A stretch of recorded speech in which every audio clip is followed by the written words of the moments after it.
progress. Hey there, A's Day fans. Welcome to our Monday edition of our show.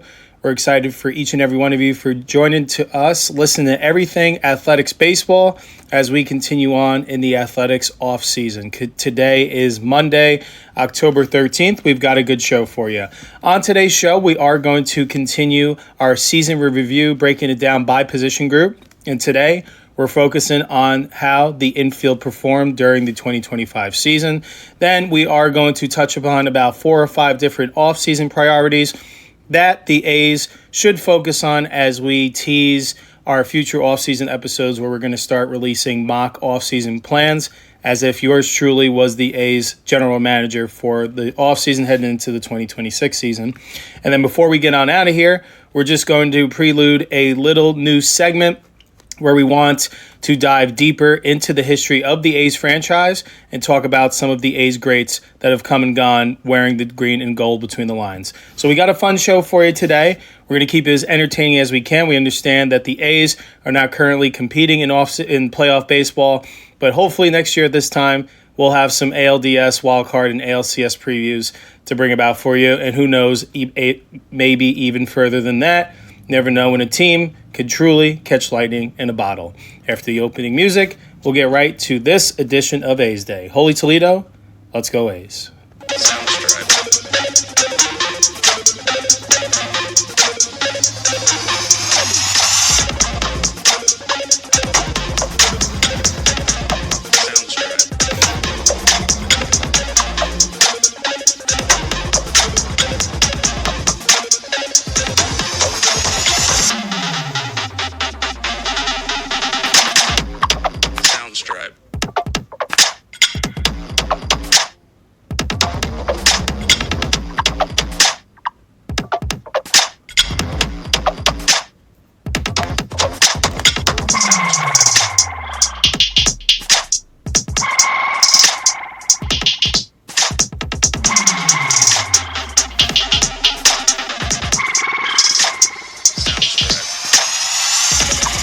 All right there, A's Day fans. Thank you once again for kicking off your week with us here at A's Day, as we normally do every Monday and Friday, ensuring that you, the lovely audience, are kept up to speed and entertained with everything athletics baseball.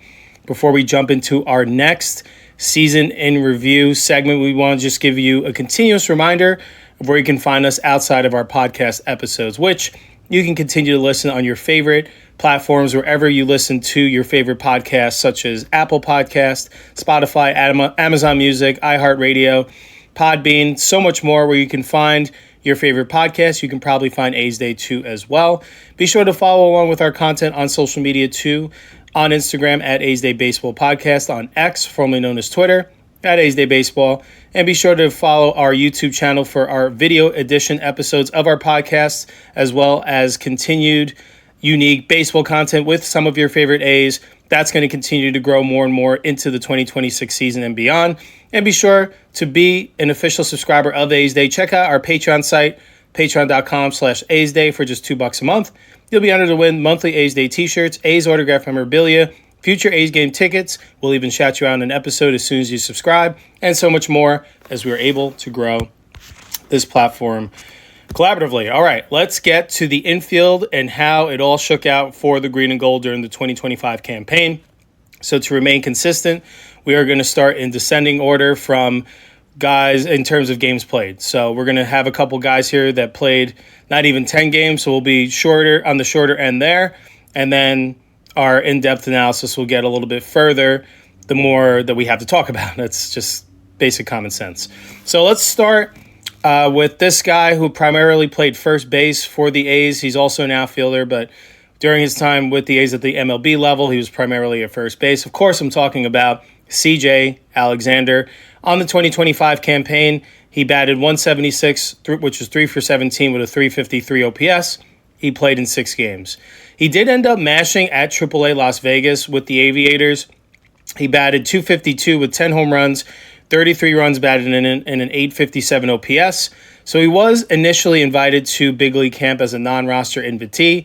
At the end of spring training, or towards the end of it, he was optioned to begin the year at AAA Las Vegas to get more at-bats And when his time would be called, he'd be serving a utility role. He did get the call back. He did get the call up on May 23rd and got sent down short while after on June 4th. Eventually ended up getting designated for assignment on June 5th by the A's, where he was claimed by the Yankees on June 8th. Eventually ended up being DFA'd by the Yankees as well later in the summer, and then was picked up by the Los Angeles Dodgers on July 3rd, which is where he concluded his 2025 season, which was with the AAA Oklahoma City Dodgers. So not much to go off of here. We had the pleasure of meeting Alexander after a spring training practice and got to pick his brain about preparation for the upcoming season. Very nice guy, and would love the opportunity to continue to play ball or talk ball with him, even though he's not a member of the Athletics anymore. Maybe over on our Bases, Barrels, and Ball Players platform, where we cover everything related to Major League and Minor League Baseball. Maybe we can have an opportunity for a future conversation there. But very nice there. Not going to give him a grade. Didn't spend enough time, in my opinion, at the big league level with the A's. It seemed like it was more like a cup of coffee. But best of luck to Alexander. Fun fact, his brother Blaze Alexander plays for the Arizona Diamondbacks. So it's always fun to have your brethren do the same line of work that you do for sure. So best of luck to CJ in his future endeavors. I'm sure we'll hear his name once again in some Major League Baseball circle. Moving on, and this was someone that actually came up through the A's organization, ended up having a similar finish. Of course, I'm talking about first baseman Logan Davis. He appeared in 9 games. He batted .150, which was 3 for 20, no home runs, 2 RBIs, and a .461 OPS. Did end up getting his first Major League hit the same day as Willie McIver on May 25th. Ended up eventually being designated for assignment on July 23rd. Gets claimed a couple days later by the Houston Astros on July 25th. He gets optioned to their AAA team, the Sugarland Skeeters, I believe. It's either the Skeeters or the Space Cowboys. And then eventually gets DFA'd by the Astros on September 1st. And gets claimed and picked up by the Los Angeles Angels of Anaheim on September 3rd, where he was eventually assigned to AAA Salt Lake, which is the Salt Lake Bees. He actually was once a top 5 A's prospect. That was back in 2021. It just didn't pan out. And unfortunately, sometimes you see guys take that next step with their development and start to put up a fight and put up numbers in the minor league system. That just wasn't the case for Davidson. Just something wasn't clicking. Seemed like his swing might have been a little bit too long, not being able to consistently acclimate to professional pitching. Hopefully he does figure it out in a different home, which he is a member of the Angels organization now. So hopefully he just doesn't do that against the A's anytime soon. But he definitely has power potential, and his thing and his MO is that he needs to stay healthy, which seemed to be the problem for a lot of these younger prospects, trying to fully endure the rigors of an entire professional season as compared to you play your 3 months of college ball, 4 months, whatever the case may be, 3 months, and then you have the summer to recover. And I know those guys are constantly training, especially at the Division I level, Division II, maybe JUCO as well. Actually, all across college baseball, those guys are training year-round. But it's just a different animal once you're playing games on an everyday basis. Because even in college, you'll have a couple midweek games, and then you're playing weekend series where you'll play Friday, Saturday, Sunday, and then you have the rest of the time practicing, recovering, whereas when you're playing professional baseball, it's every night. So very curious to see what Davidson's future holds for him. Best of luck to Logan Davidson. Unfortunately, it didn't work out with the green and gold, but hey, sometimes it's just you need a new home to kind of figure things out, and sometimes you just need a different instructor, or a different coach, whatever the case may be, to find that trigger word that can help you really take off with your skills. So we'll see if we hear Logan Davidson's name again. I'm sure we will, just not as a member of the Athletics. All right, now let's get to our first player that I do believe we will be giving a grade to. Again, not going to grade Davidson on 9 games. That's just not unfair. He just obviously didn't meet expectations, but you can't really go off. It's too small of a sample size. I mean, I believe he only had 20 at-bats. What were we really going to dive into there? But we can dive into this guy because he's been a member of the A's now for a couple years or so, and he's been working up through their farm system, trying to find his footing after an electric start in his call-up in 2023. Hasn't really been able to figure it out consistently. Of course, I'm talking about second baseman Zach Geloff. The 2025 campaign was certainly a frustrating one for Geloff. He appeared in 30 games. He batted .174 with 2 home runs, 7 RBIs, and a .502 OPS. He's not going to want this, but this is, for him, the theme, the year of the injury. On March 24th, he ended up suffering a hamate fracture injury in his right hand once he got hit by a pitch during a spring training game that ended up requiring surgery, and he missed a significant amount of time. He did eventually come back later in the summer, appeared in those 30 games, and then during action, I believe it happened on a diving play, but he ended up dislocating his left shoulder. On September 19th, he underwent anterior labral capsule repair on that dislocated left shoulder, which was deemed successful, and that he will be cleared in plenty of time to ramp things up and be ready to go for spring training heading into the 2026 season. So just some highlights from his season. These obviously came later on in the year, but you're starting to see some glimpses of the old Geloff. He just, honestly, it comes down to he's missed so much time over the last couple of years or so. I think he's missing out on valuable at-bats that he had been getting at AAA, but not maybe necessarily as much at the big league level, just because it's just been so inconsistent between performance and injury as well. But during his time with the A's at the big league level, on August 27th against the Tigers, he did go 2 for 4. He hit a home run off of Casey Mize, added a double, had 4 RBIs in that victory. And then on September 1st at St. Louis, they were taking on the Cardinals. He went 3 for 5, had a double and a home run. So he's really tough to assess because I feel like when he first got the call up after he was cleared from injury, there's obviously going to be that rust. But it seemed like a lot of the same issues where he seems to have some consistency catching up to big league velocity. And I know there's a lot more movement on the pitches as compared to what you'll see down in AAA. But nevertheless, hopefully that's not the MO that he's going to be stuck with. You hope you could just chalk it up to, well, he missed most of the year with injury. I know the year before he was battling injury too as well. So you hope that's all it is. But the clock continues to tick. It doesn't slow down for any professional player. And he's continuing to run out of time to get those professional at-bats he really needs to get his footing in the big leagues. So it's really tough to assess. I mean, obviously it's disappointing that, coming out of spring training, you were hoping that was going to be your everyday second baseman. But if you can't stay on the field, unavailability isn't reliability. So you're going to wonder what their answer is at second base is going to be going into 2026. I'm sure Geloff is going to get every opportunity to win the job, but there's going to be other competitors trying to land that position too as well. And we'll get to that later on for sure. He definitely looked promising at AAA. Once he had cleared that first injury, the hamate bone, he was at AAA getting those at-bats on a pretty consistent basis because they were getting production at the big league level, and they didn't want to rush Geloff's return to play too as well. Like, they didn't want to stunt his development, and he was going real well. In 47 games with the Aviators, he batted .256 with 12 home runs, 31 runs batted in, and .888 OPS.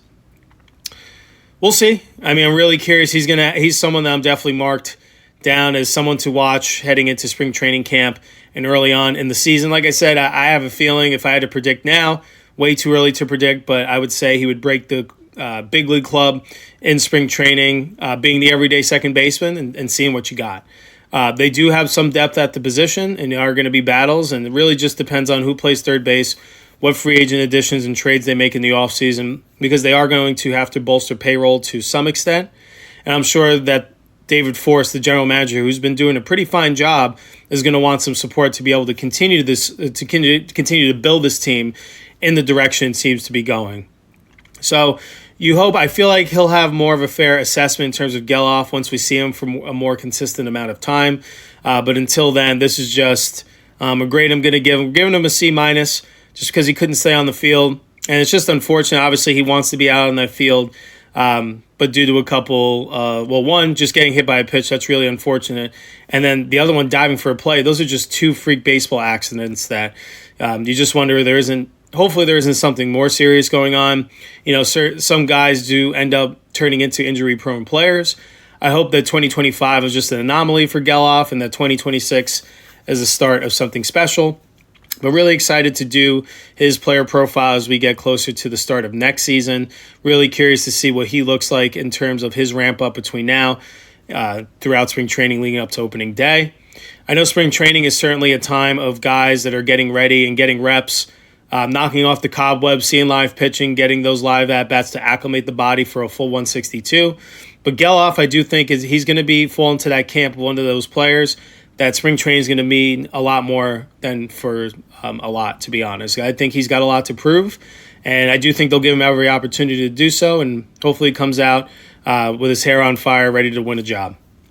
All right, moving on. Next guy, this player primarily played third base, but he can play other positions around the infield as well. I think we saw him at first base a couple times. He can play second in a pinch and short, but he's mainly a third baseman. Of course, we're talking about number 11, Brett Harris. On the 2025 campaign, Harris, he appeared in 32 games. He had 274 with no home runs, 5 RBIs, 5 doubles, and a 692 OPS.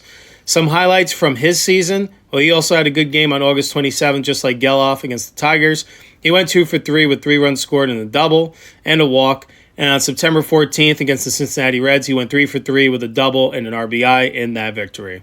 He was more than serviceable. I was very happy with what Harris brought to the plate and what he definitely brought with his glove. It just kind of felt like when he was filling in for someone, or maybe he was starting to get a little bit run, especially wanted to put out a more defensive first lineup. I definitely think he held his own. He always put up a good at-bat. He never looked overmatched. Not saying that he had any huge power output or huge offensive numbers that jumped off the page, but I think no matter what, it seemed like when you were watching Harris's at-bats, he was making the pitcher grind 5, 6, 7, 8 pitches pretty consistently. And I think that's very valuable, especially where he was. He was hitting towards the lower part of the order.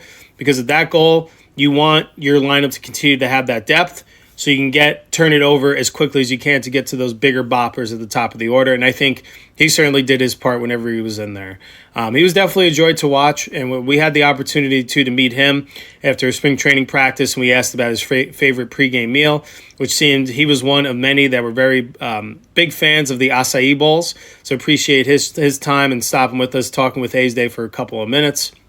Looking forward to hopefully getting back down there to spring training in Mesa, if not this year, definitely in the years to come, sooner rather than later. We love that experience, getting to meet your favorite green and gold up close and personal. We have so many more ideas in terms of content to be able to get to know this roster and these young guys that continue to ascend, especially after an improved 2025 year compared to the 2024 team.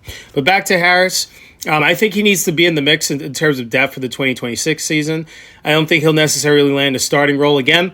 I think spring training could say a lot about him in terms of winning a job, but at the end of the day, I think he provides that versatility around the infield, has a good glove, he's going to give you a good at-bat. He's just a ball player's ball player. So definitely want Harris remaining around this organization in some capacity. If I had to guess, so that they make sure that he gets everyday regular at-bats, you may see him start the season at AAA with the Las Vegas Aviators once again. But don't be surprised if you see a little bit more of Harris in 2026 than we saw this year. We saw him in 32 games. Wouldn't be surprised if you double that. But we gave him a C+. We almost gave him a B-, but just don't think that there was enough there to give a higher grade as compared to some of his other peers that I do believe made more of an impact. But at the end of the day, I think Harris is a ball player that you want in your corner, and definitely a valuable depth piece in terms of having someone with defensive prowess and can give you an at-bat to wear down a pitcher indeed. All right, moving along, we are going to stay with someone that is primarily a primary shortstop. However, he did find himself also with the most of his time defensively at third base. And of course, we're talking about Darell Hernaiz. In 2025, Hernaiz, he appeared in 51 games. He batted .231 with 2 home runs, 16 runs batted in, 5 doubles, and a .599 OPS. So a couple of his highlights. So he actually got initially called up for the 2025 year on July 29th, and he made an immediate impact on July 30th in a victory against the Seattle Mariners. He went 2 for 3 with a home run, RBI, a run scored, and a stolen base. And he did have a walk-off walk against the Detroit Tigers on August 26th. In the midst of that 3-game sweep of an eventual playoff team. So he started the year at AAA. He ended up filling in for the injured Jacob Wilson, so that's why he started primarily at shortstop, and then once he came back, he slid over and played primarily third base. Many defensive gems at third, and at short too as well, but I just remember him coming in on those slow rollers and making them with ease, diving plays, rocket for an arm. He's got all the tools to be a well above average defensive infielder, whether that's at third base or short. Either, you can't go wrong there. But with what I was talking about Harris if it comes down to these two guys in terms of for a final spot in the big league roster, I'm going Hernandez. He's a few years younger, but I do think he just offers a lot more tool ability. He also can run the bases very well. He's a stolen base threat, and you saw it immediately. He made his impact felt on his first game when he got the day after he got called up against the Mariners. He absolutely needs to be a part of this team's future. He's only 24 years old, and obviously now, with him being a primary shortstop at that position, it's a logjam with Jacob Wilson, and Leo DeVries is on the way. But don't be surprised if you see Hernandez try to get a job at third base or second base. He absolutely earned it, I believe, this year. He had a .974 fielding percentage across 151 chances, so very reliable. And you need guys like that, especially on a team that while the offense was top 10, the defense was bottom 10 indeed. So that's an area that they're going to need to improve. So these are the type of guys that you want in your locker room to have that balanced blend of a team that hopefully that next step is on the way in 2026. So we gave him a B-. We thought he contributed a lot more than expected in the 2025 year. With how Jacob Wilson started the year, we didn't know if we were going to see Hernandez much this year, but with Wilson going down with injury and some ineffectiveness across the middle infield at times, it was good to see Hernandez come in and step in and make a positive impact more times than not. So B- for him. Looking forward to what 2026 brings for him. I think spring training is going to matter for him as well, that he gets off to a good start and shows some promise in those spring training games. And he seems well-liked in this clubhouse. I do think he blends in well. He offers even more of a utility benefit, in my opinion, than Harris does between the two. Very excited for what Hernandez can bring for this team for the next several years indeed. All right, staying at third base, we're going with the veteran who was signed to a one-year contract, Gio Urshela. On the 2025 campaign, he appeared in 59 games. He batted .238, no home runs, 20 RBIs, 14 doubles, and a .613 OPS. Some highlights for him came earlier in the year as the season later on became riddled with injuries and eventually saw himself on the outside looking in. On April 8th against the San Diego Padres, he went 3 for 4 with 2 doubles, 3 RBIs. And on April 23rd against the Texas Rangers, he also went 2 for 3. This time he went 2 for 3 with 2 more doubles, an RBI, and a walk. So to me, he did what you expected. He was brought in on a one-year veteran deal, just a stopgap third baseman. That was an area they didn't really know what they wanted to do at that position coming into the year. They had an open competition. Obviously, they brought in Urshela to be that anchor there, someone who's done it before, but Hernandez had seen time over there. Max Schumann was getting reps over there too as well. They didn't know who the long-term answer was across 162. So Urshela was given every opportunity. Seemed like he started off okay. The glove never went away. It was pretty solid for the most part. It's just the bat never got consistent as we had seen in years past. Definitely had a nice volume of doubles in a short period of time. But besides that, the power outage was pretty clear. And eventually, he was dealing with a hamstring injury, which saw him miss some time. And I do think by the time he came back from that, it was too little too late. He ended up getting designated for assignment on August 15th. Best of luck to Gio Urshela. He won't be a member of the A's. We don't believe in the 2026 season or any time. We do think that he will find a home and play that valuable. Again, I think he's going to be on that year-to-year deal now, that one-year veteran contract. Don't see him staying anywhere for an extended period of time unless he does make a lasting impact. Has a really solid season, especially this year. The more that he gets older, the more further removed he gets to some of those prime days, some of those 2019, 2020 Yankees days for sure. But like I said, I do think he provided his value on the one-year contract. Didn't make it the full season, but I do think you just saw other guys on this A's team step up, and his services were no longer needed. So we gave him a C. Just didn't think he made as much of an impact as we were hoping, but don't think he was a detriment to the team in any way. So C, just for our grading system, that's typically the average. So we just think he had an average year. Nothing too bad, nothing too great, somewhere right in between. So best of luck to Gio Urshela. Hopefully, we also got to meet him during spring training as well. That was very cool leading up to their game, their spring training home opener back in February. So thank you, Gio Urshela, for taking the time to meet with us. Hopefully we get to talk baseball again sometime. Would love to know the secret and the magic that goes into that magic glove of his, because, boy, has he made some absolutely miraculous plays indeed. All right. Let's continue on. We're going to talk about someone that we actually had the opportunity to interview in a more extended fashion. Met him in spring training, but then got the opportunity to do a 5 to 7 minute interview with him before an A's home game back on July 12th. Of course, we're talking about number 10, Max Muncy. On the year, he appeared in 63 games. He batted .214 with 9 home runs, 23 RBIs, and a .638 OPS. So just some highlights from his season. On March 28th at Seattle, he hit his first career home run. On June 5th against the Minnesota Twins, he went 2 for 5 with a home run and 3 RBIs. And then for the month of July, it was, I think, one of his better months. He batted .250 across the entirety of it with 4 home runs. So you started to see the power stroke really come to light over the summer. And then, of course, at the end of July, he lands on the IL with a right hand fracture. Very unfortunate. He seemed like he was really starting to pick things up. It was actually 10 days after we had the opportunity to interview him. At that point, he had hit his 9th home run already, and we were wondering if he was going to get to number 10. Unfortunately, he didn't get the opportunity to do so because he landed on the IL on July 22nd. Didn't come back until September 20th, which was basically the final week of the season. And then his season's actually still going on. He was assigned to the Arizona Fall League Mesa Solar Sox down in Arizona to make up for lost time and get at-bats this October and November. I do think that's very valuable. He's going to be playing with a lot of other A's prospects down there. But I do think just the way those last 2 months that he missed, didn't really get an opportunity to get a full 162 of at-bats. I think there's a lot to like here.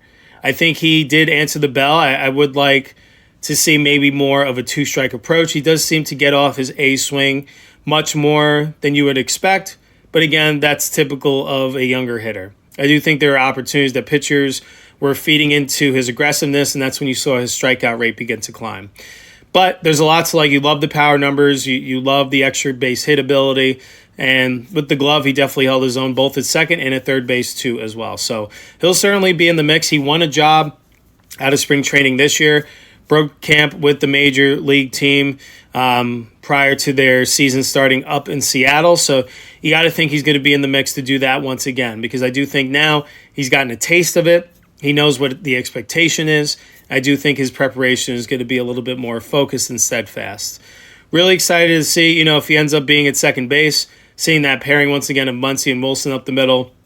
But I do have a feeling that they're going to try to work him in more at third base too as well, because it's hard to ignore that the emergence of the young prospect Leo DeVries, he's coming sooner rather than later. I don't know if he'll be coming in 2026, but with how quickly these prospects seem to be pushed along, the 19-year-old, or he's about to be 19, he will be for the 2026 season. He's already a Double-A Midland, and he's made a huge impact. So you wonder, I'm sure DeVries is going to start 2026 at Double-A.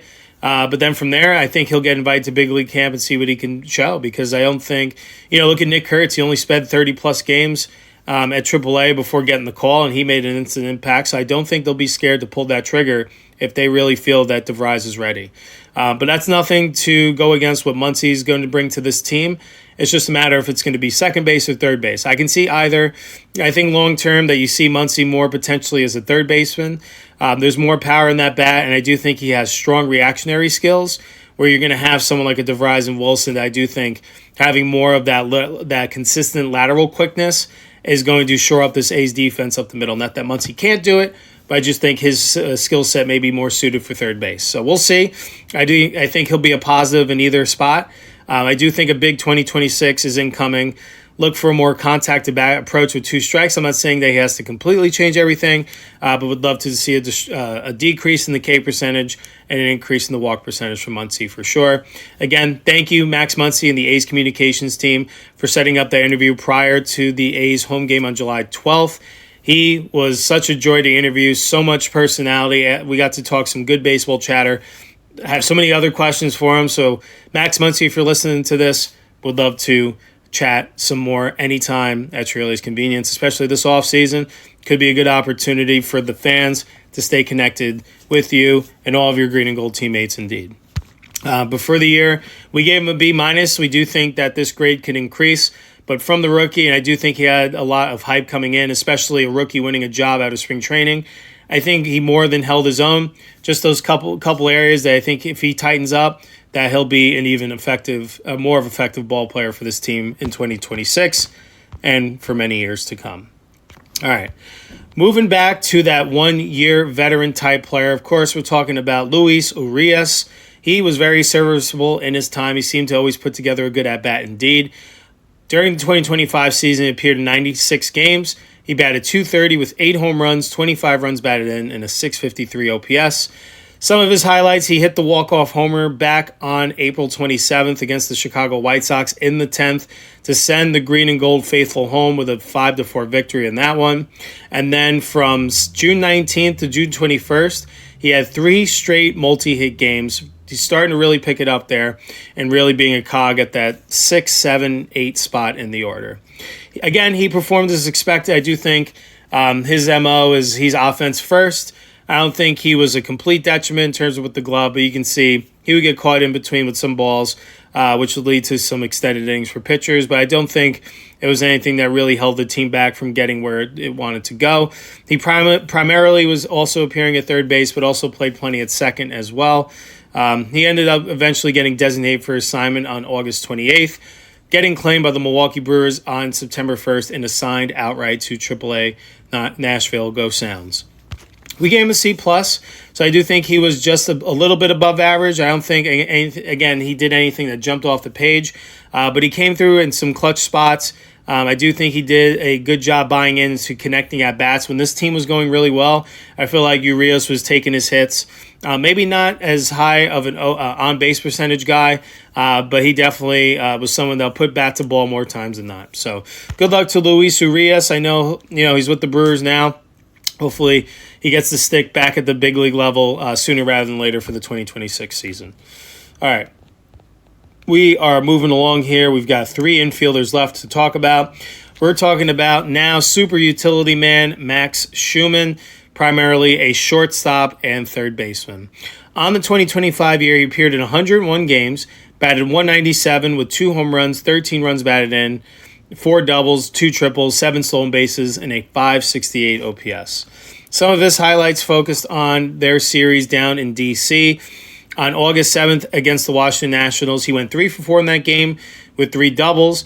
And then on September 26th against the Royals, he ended up scoring the game-winning run on the walk-off exactly 1 year after he scored the final run at the Coliseum. So I just want to make a note of that I don't believe that there's anything such thing as coincidences. I do believe this world remains connected in so many different moments, and how can you not? I mean, that's crazy to me. I mean, what are the odds of that he ends up being the guy that scores the final run at the old Coliseum and then scores the walk-off run on the 1 year to the date anniversary of that moment? Just let that sink in. I know I saw a little bit of it on social media, and it seemed like A's fans were mesmerized. But actually hearing it out loud once again, it's just like, what are the chances of that?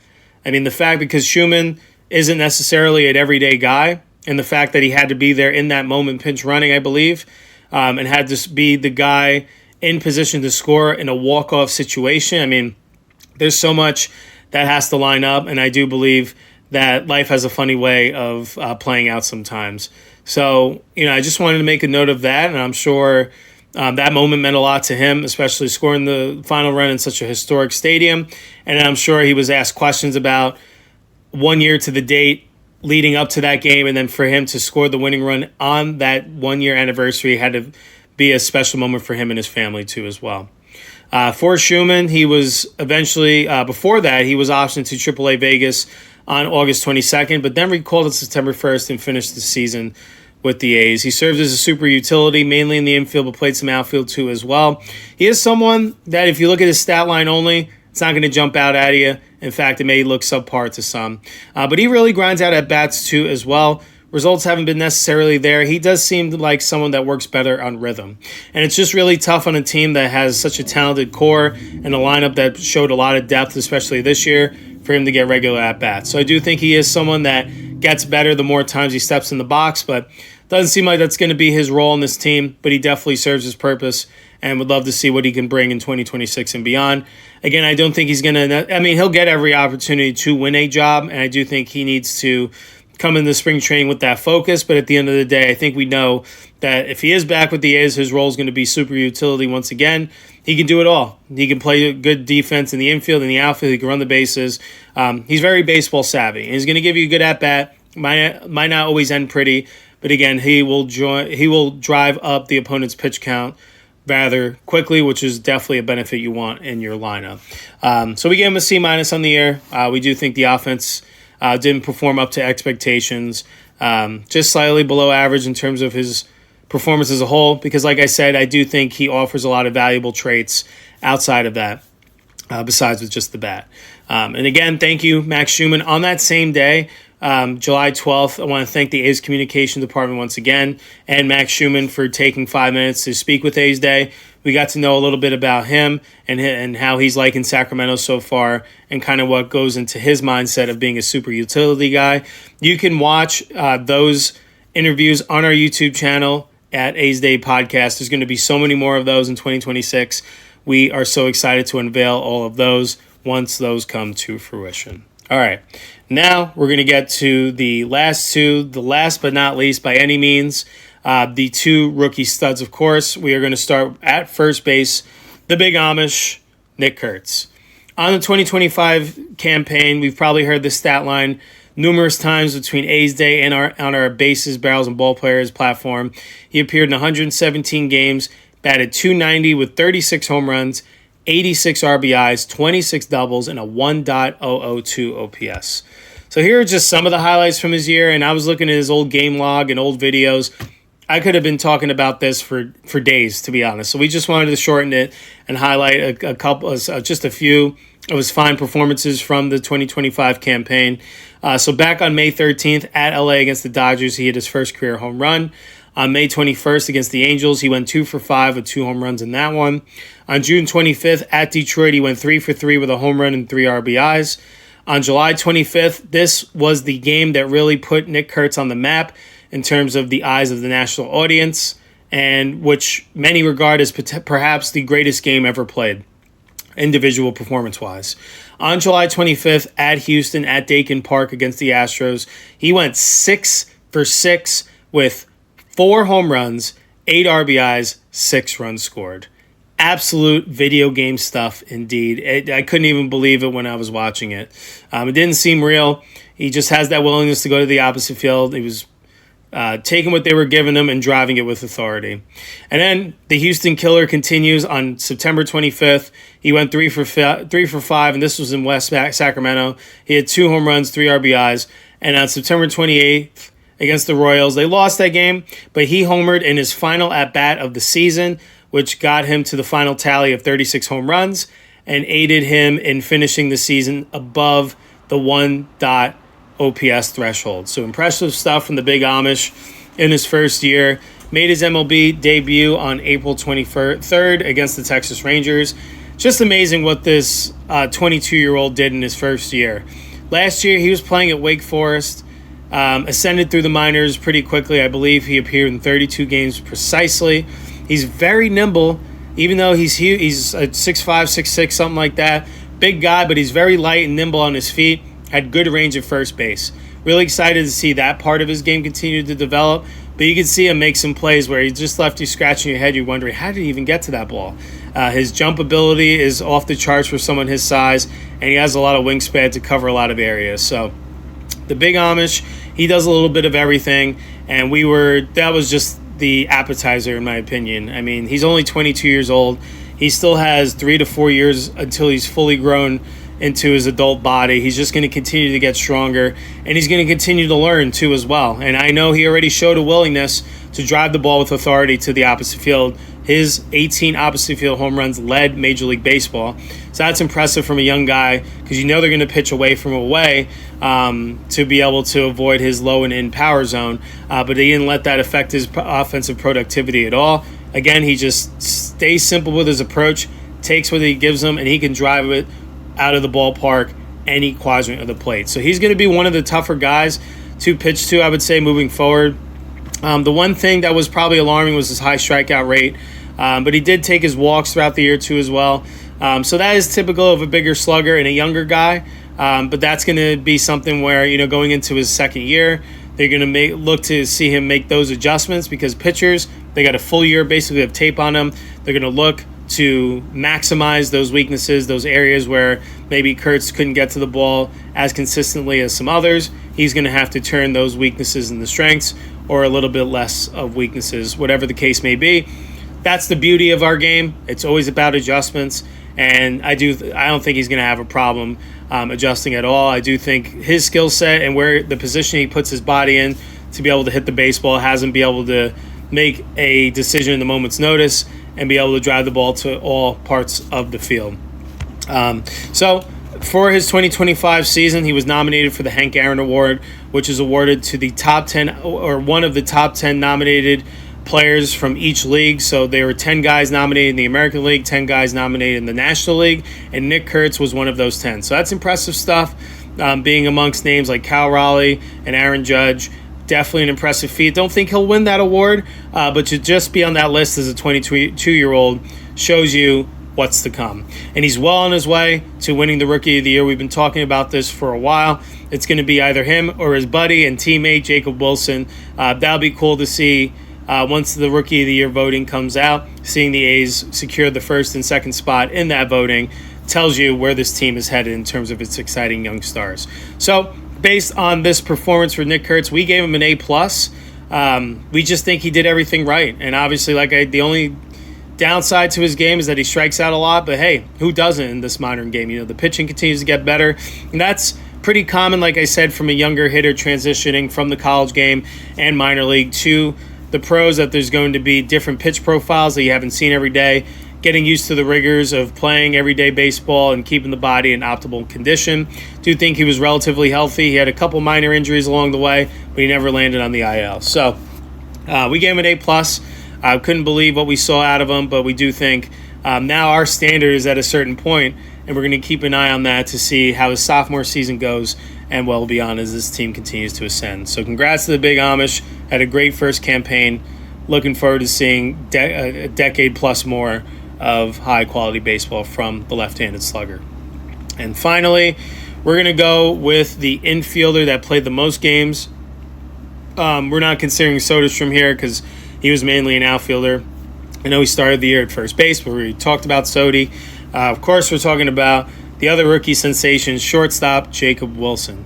Wilson, on the 2025 campaign, he appeared in 125 games. He batted .311 with 13 home runs, 63 RBIs, 26 doubles, and an even 800 OPS.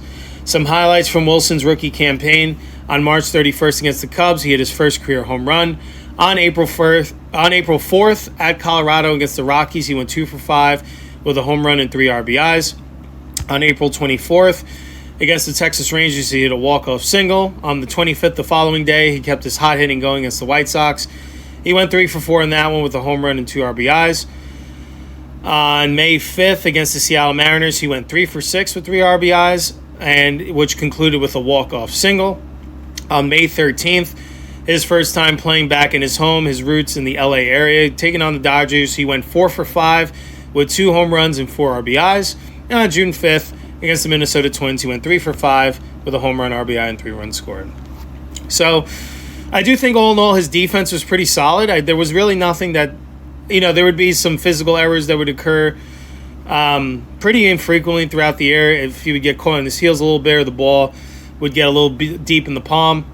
But I thought he was pretty consistent, making some acrobatic plays, showing off his strong arm. He had a .979 fielding percentage, only making 8 errors across his time at shortstop. I do think that's rather impressive from the rookie. I do think he can get even better there and tighten some things up. But I think for a rookie campaign, he definitely held his own and served as the field general indeed. Has a flair for the clutch. He had those couple of walk-off singles indeed, and his bat really seemed to come alive to start some other rallies in the 7th inning or later.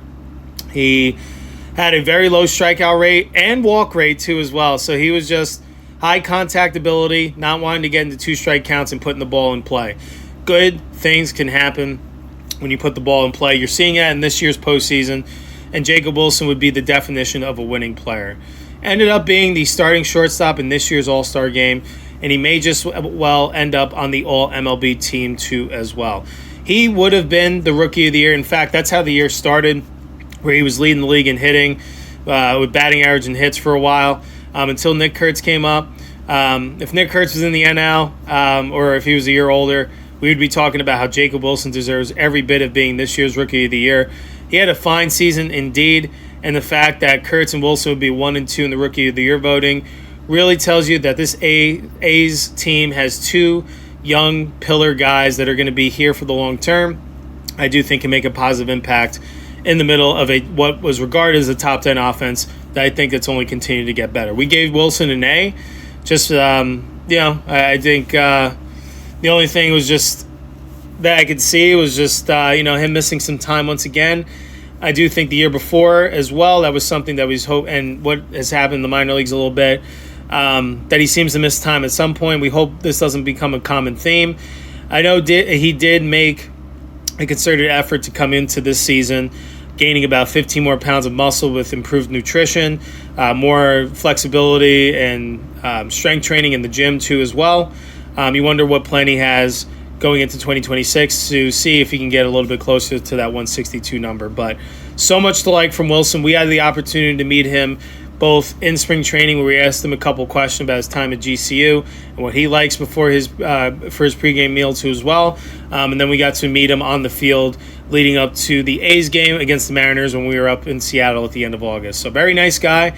Best of luck to Wilson. A very impressive full rookie season. Looking forward to seeing what he's got in store for 2026 and beyond. All right, let us move along. We are going to transition here. We are going to talk about the offseason priorities. But before we do, we want to give a quick shout out to one of our partners. We thank them for bringing us down to Mesa to be able to check out all the local hotspots of Mesa, Arizona, as well as being able to spend time at Hohokam Stadium and Fitch Park, home of the A's, where they ramp up for spring training for every season. We got up close and personal with 18 different athletics players during in the organization during spring training during our time there, and we weren't even there more than the full week. So imagine what we can do if we were down there a little longer. Nevertheless, we are so thankful to them. So we're going to do a quick ad read for Visit Mesa and then get back to the back half of our show. Don't go anywhere. We'll be right back after this. Welcome to Mesa, Arizona, a destination for every season. Experience a destination where adventure, culture, and culinary experiences are limitless. As the gateway to the stunning Sonoran Desert and Tonto National Forest, Mesa invites you to explore its scenic waterways, kayak through winding canyons, or paddleboard along the Salt River. For a one-of-a-kind desert adventure, ride the waves at Revel Surf at Cannon Beach, the country's first surf park of its kind. Downtown Mesa is a vibrant hub, home to the Mesa Art Center, public art, award-winning breweries, and local shops. Food lovers can explore the Fresh Foodie Trail and the diverse flavors of Mesa's Asian District. Sports fans can experience MLB spring training with the Chicago Cubs and Athletics, or visit one of North America's largest youth sports complexes. As the world's first autism-certified city, Mesa is dedicated to accessibility and inclusivity for all visitors. All right, let's switch gears here a little bit now that we have completed our next season in review segment, focusing on the infielders. We're going to just touch upon some off-season priorities. So, to begin, if you didn't know, from June 5th on, the A's finished with a 53-46 record and go into the 2026 season with bigger expectations. Playoff aspirations, you might add. Finishing the year 7 wins better than the year previous has you focused on the clear trend that this team is ascending. It's rising. It's just clear as day. There's just the vibes are way higher than they've been. It seemed like it took a little bit of an adjustment period for them to get used to their new home, moving from Oakland to Sacramento. I do think they do have their foundation more anchored, and I think there'll be a higher level of comfortability living in the known rather than the unknown heading into this new season. With the payroll, it's currently at live time being set at $47,178,571 heading into the 2026 season. There is going to be plenty of room for this team to spend to get closer to the expected revenue sharing threshold. So this just got me thinking, where can this team improve? So we've been talking about the top 5 or top 10 offense. They might have ended up top 5. but they need some more to complement. So it's the defense.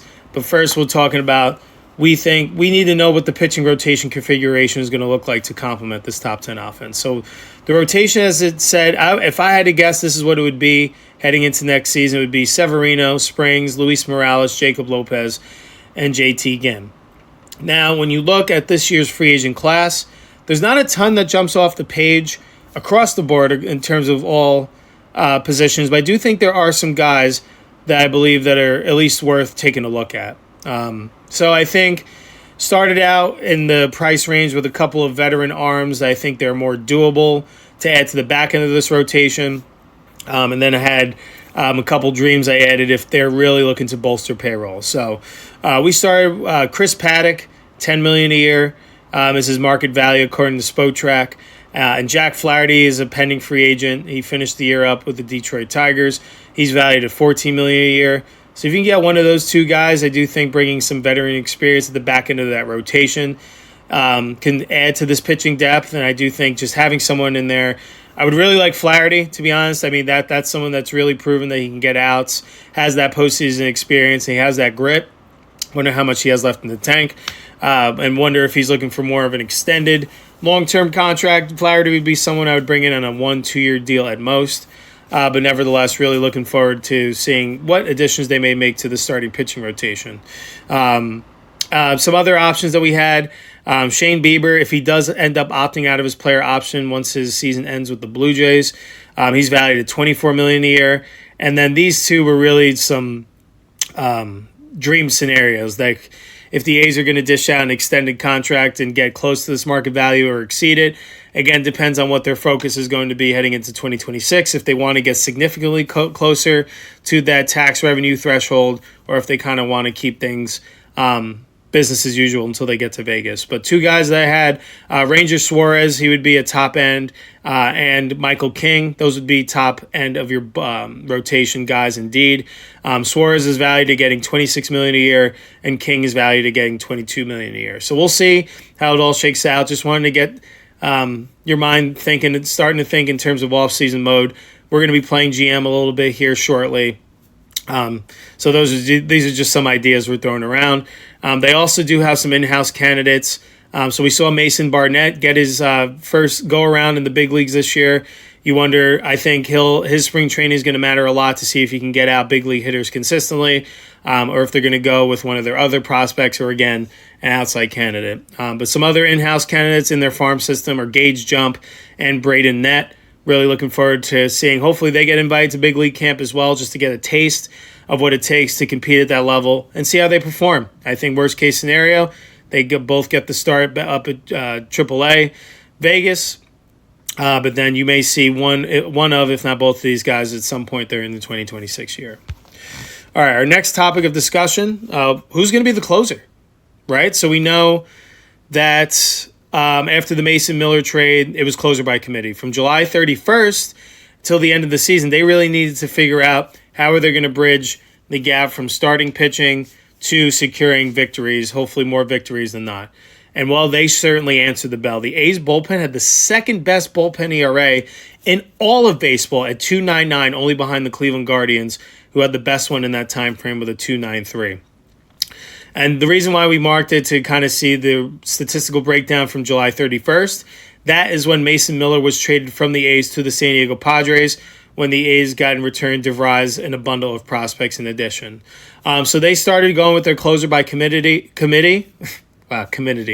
Closer by committee.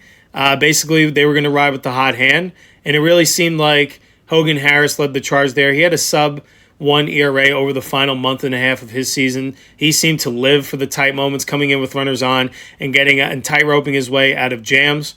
They're going to really, though, I think for 2026 and beyond for sure, they need to have that role clearly established at the back end so you can create that consistency, especially if we're going to start making that march toward the postseason.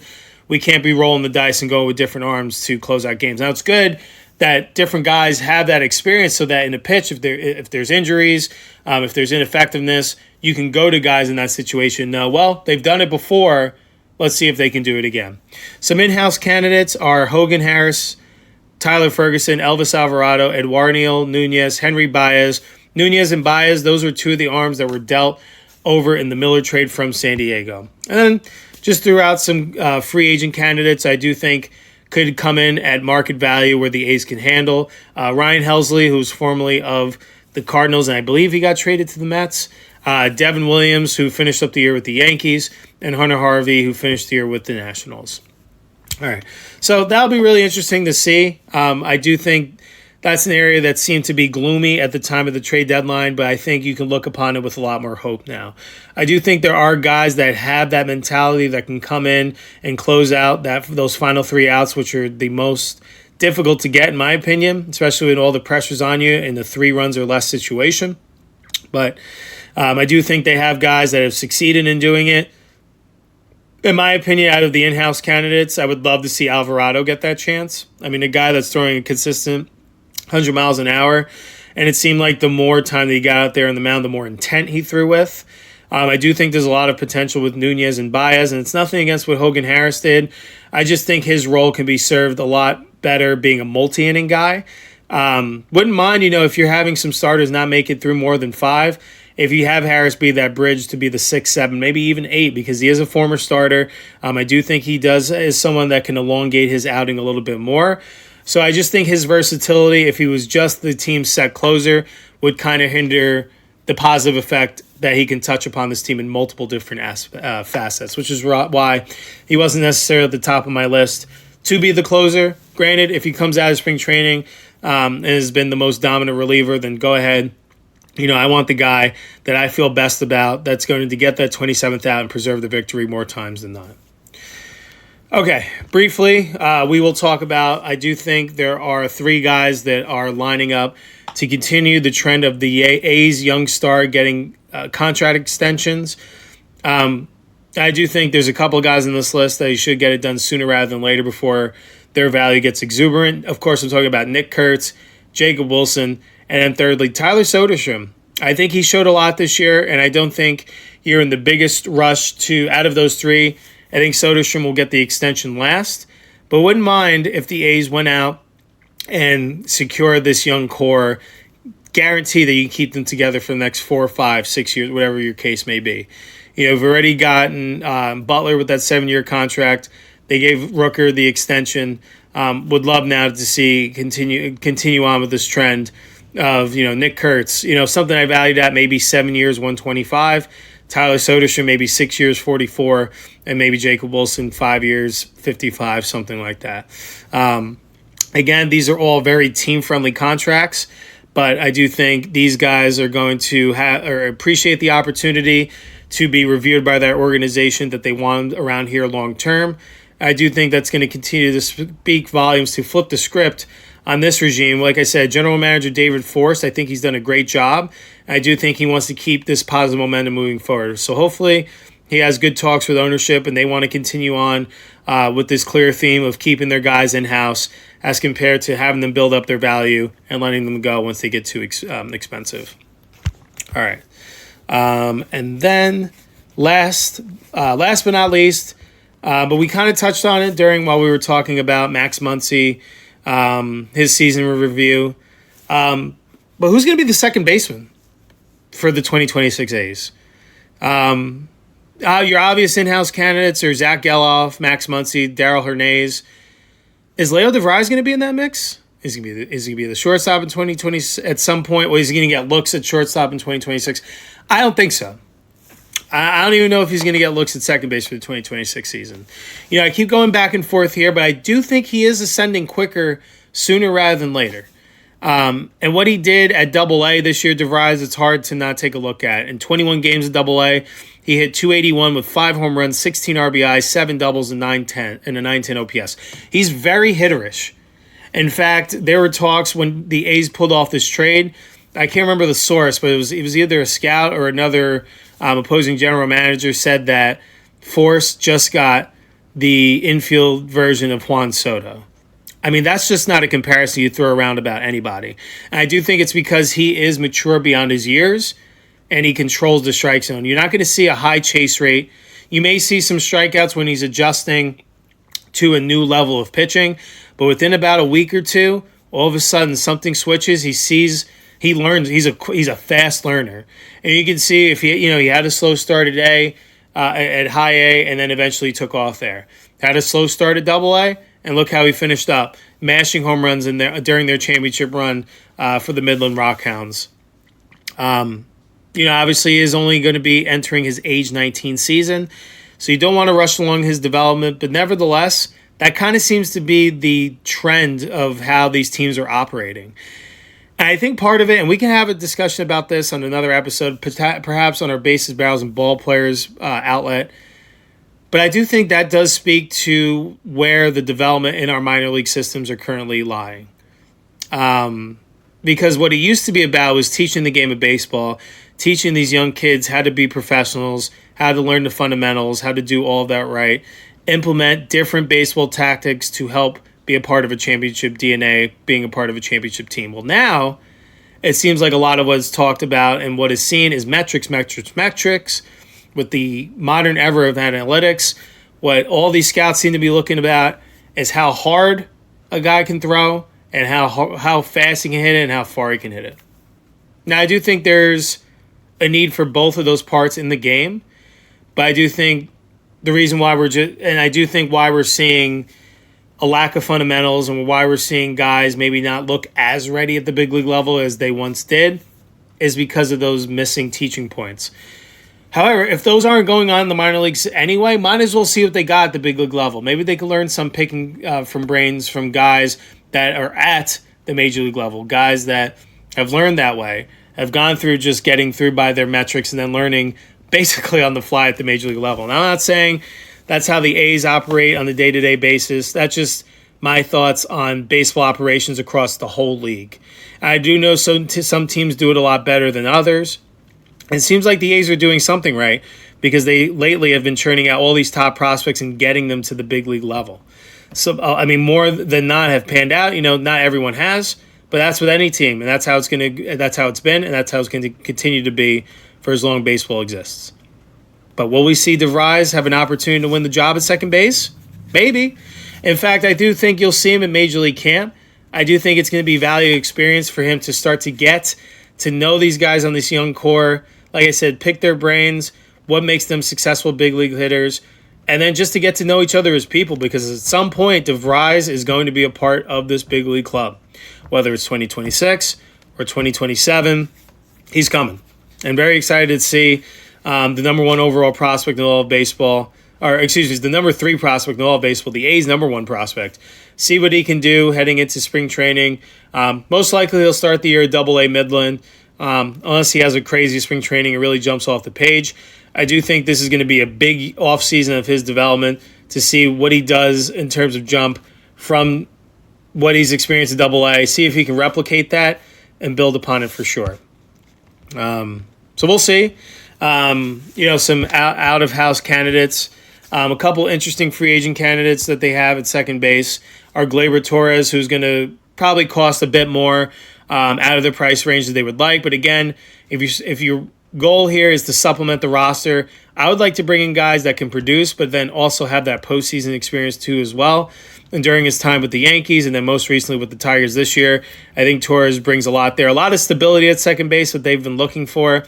And maybe it gives a push to someone like Geloff. They have a veteran in there that, Torres, if he's here, he would win the job. And Geloff would start the year at AAA. But then, if there's some ineffectiveness, Geloff would have an opportunity to prove that he belongs. So, not sure if that's what's needed at the second base position, but just thinking. And then Willie Castro is just someone that's a solid ball player. I do think he would demand a lot less in terms of market value. Nice left-handed bat, most likely at the bottom of the order. Provides a pretty good glove too as well. So that's just kind of my thoughts. Just kind of starting to throw questions out there. Who's going to be the second baseman? Like I mentioned, I do believe it'll be Geloff to start unless they bring in an outside free agent or trade for someone. But I do think there's going to be competition there. I do think you're going to have guys like Hernandez that are going to be fighting for playing time. You wonder if Max Muncy is going to be put at second or third base. I do think he'll land at one of those spots. So I do think there's going to be a lot of competition. And competition is a privilege. That means your team is moving in the right direction. All right. And now let's get to our final thoughts of today's show before we get on out of here. So we appreciate each and every one of you. We just want to introduce something. We want to keep the show fresh. We want to keep it growing. We want to grow this game, grow the A's to new heights. That's what we're all about. That's our mission. So on previous episodes, we had talked about in the offseason that we were going to start diving deeper into the history of the A's as a franchise. And we want to highlight some of the great players that have played in the green and gold during this time. So what we're going to introduce a new segment starting this Friday. It's going to be called Historic A's Player Profiles. So basically what we'll do is we'll choose a random player. We're going to do a little biography about them, their MLB career, how they ended up with the A's, their A's career stats, some fun facts, a little bit of everything. Maybe we'll do some trivia at the end, some memorable moments that this player had with the A's too as well. And then eventually, as this segment continues to grow and as A's Day continues to grow, we hope to land some virtual and in-person interviews with A's alumni. So if you know anybody, if you're listening, you know any A's alum, maybe they're just looking to sit down, have a conversation, and talk some baseball. Your host here, Joe Grotto, all interested about sitting down as much time as they would like. I can give them for sure.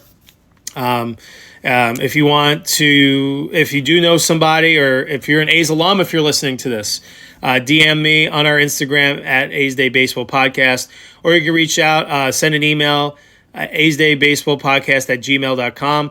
We're always looking for inquiries. Would love to talk ball with players of yesterday, today, and tomorrow, and everyone in between, and coaches as well. We would always love to talk about some old baseball stories, some fun facts. We're certainly here for it, and we want to keep you, the lovely audience, engaged with each episode. So, starting on Friday, basically how it'll work, I'll put a bunch of different numbers in a hat and select a number. We're not going to do that today. We want to show it like fresh, so we're going to show a full example on Friday. We're just going to pick, we're not going to tell you today. We're going to pick, for now, for example, it'll be a player from either the 50s, 60s, 70s, 80s, 90s, 1000s, 10s, or 20s.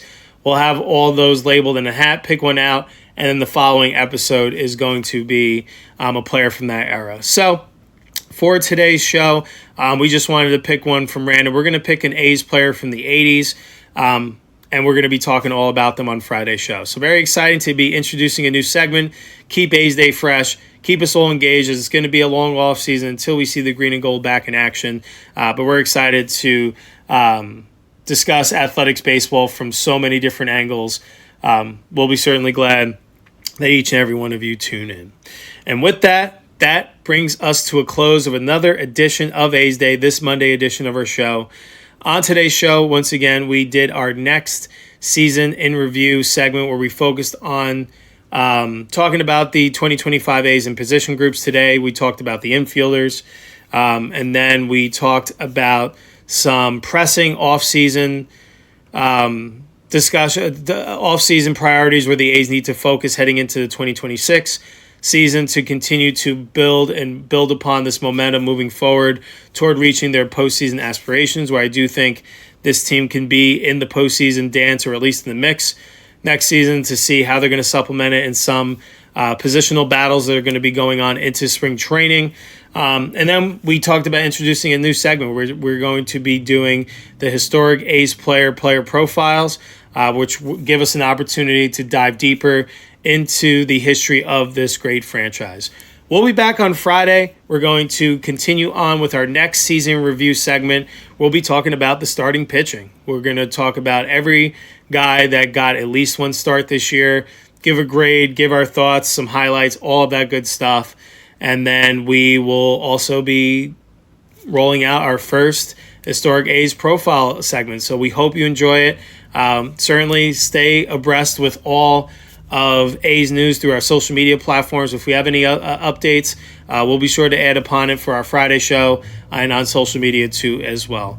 That's all we've got. Appreciate each and every one of you for tuning in to our Monday edition of A's Day. Once again, I'm your host, Joe Grotto. Hang in there. The offseason will be flying by quicker than we realize, and we'll be back to ramping up for another season. Hope you all have a lovely week. Thank you for tuning in, and we'll see you again Friday. Holy Toledo, Let's go A's. Sounds right.